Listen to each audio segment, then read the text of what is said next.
Welcome to Ridhima kitchen. வாங்க, இன்னைக்கு நம்ம வீட்டு ஸ்டைல்ல ஒரு மஷ்ரூம் கிரேவி பார்க்கலாம். நான் மண்சட்டி வச்சு அதில் எண்ணெய் வெளிச்செண்ணெய் ஊற்றிருக்கிறேன்.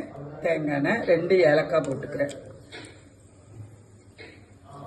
2 ஏலக்காய் பொரிஞ்சதும் நான் நல்லா பொடியாக சாப் பண்ணி வச்சிருக்கிறேன்.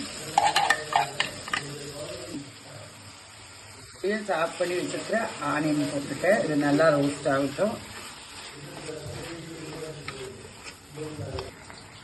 இந்த டைம் நான் கருவேப்பிலை ஒரு 2 கொத்து போட்டு போறேன்.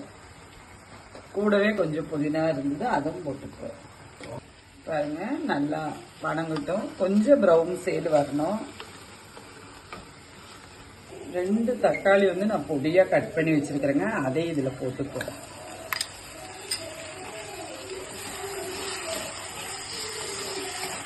தக்காளி ரொம்ப சின்ன தக்காளி இல்லை, மீடியம் சைஸ் தக்காளி. பாருங்க, இந்த டைம் இந்த கிரேவிக்குள்ள சால்ட் போட்டு போறேன். இஞ்சி பூண்டு பேஸ்ட் 1 ஸ்பூன் போட்டுக்கிறேன். பாருங்க, இஞ்சி பூண்டு பேஸ்ட் தக்காளி எல்லாம் நல்லா மேட்ச் ஆகி வந்திருக்கு. இந்த டைம் நான் அடுப்பை கம்மி பண்ணிட்டு நமக்கு தேவையான மிளகா பொடி போட்டுக்கிறேன். இந்த அளவுக்கு 1 ஸ்பூன் மல்லிப்பொடி, இன்னும் மஞ்சள் பொடி போட்டுக்கிறேன். நல்லா மனம் போக மனம் வர்ற அளவுக்கு நல்லா வணக்கிட்டு போகிறேன். இந்த ஸ்பூனில் 1/2 ஸ்பூன் கரம் மசாலா போட்டுக்கிறேன்.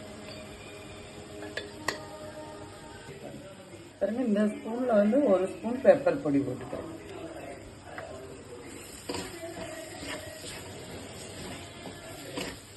எல்லாம் வணங்கி நல்லா அந்த மசால் மனம் வந்துருச்சுங்க.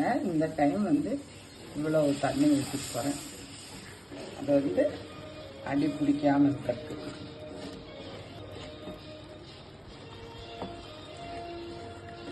பாருங்க, ஒரு பேக்கெட் நான் மஷ்ரூம் கட் பண்ணி வச்சிருக்கிறேன். அதே இதில் போட்டு போகிறேன். மஷ்ரூமுக்கெல்லாம் நம்ம பார்த்துட்டு தான் தண்ணி விட வேணும். அதுலேயே தண்ணி விட்டு வரும். இதுலயே தண்ணி விட்டு வரும். அதுலயே 10 நிமிஷம் அதுலயே வேகட்டும். நமக்கு மஷ்ரூம் கிரேவி ஆயிருச்சு. பாருங்க, இது சப்பாத்தி, பரோட்டா, பூரி இது கூட எல்லாம் நல்லா மேட்சாகும். சாப்பாட்டுக்கு இந்த கிரேவி வச்சு சாப்பிடலாம். இந்த டைம் நான் எங்கிட்ட ஸ்ப்ரிங் ஆனியன் இருந்துச்சு, வெங்காயத்தாள் இருந்துச்சு. அதனால நான் அதுவும் போட்டு போறேன். மல்லித்தலையும் போட்டு போறேன். அது இல்லைனாலும் ஆப்ஷன் தான், அது இல்லைன்னா நீங்க போட வேண்டாம்.